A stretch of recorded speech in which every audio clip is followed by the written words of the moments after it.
وينجي الله الذين اتقوا بمفازتهم لا يمسهم السوء ولا هم يحزنون. الله خالق كل شيء وهو على كل شيء وكيل. له مقاليد السماوات والأرض والذين كفروا بآيات الله أولئك هم الخاسرون. قل أفغير الله تأمروني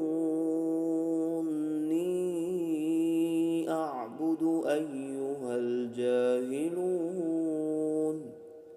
ولقد أوحي إليك وإلى الذين من قبلك لئن أشركت ليحبطن عملك ولتكونن من الخاسرين.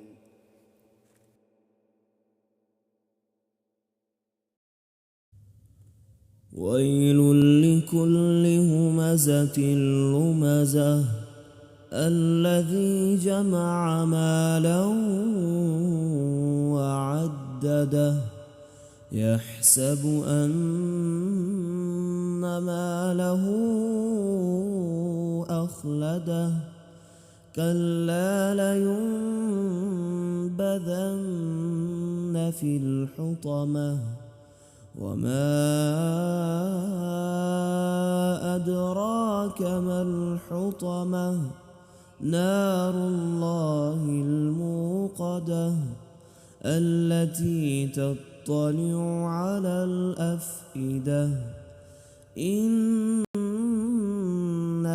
عليهم مؤصدة في عمد ممددة.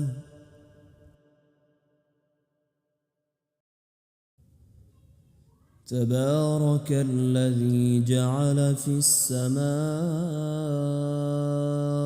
بروجا وجعل فيها سراجا وقمرا منيرا وهو الذي جعل الليل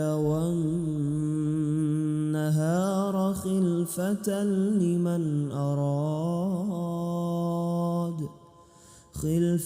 لمن أراد أن يذكر أو أراد شكورا.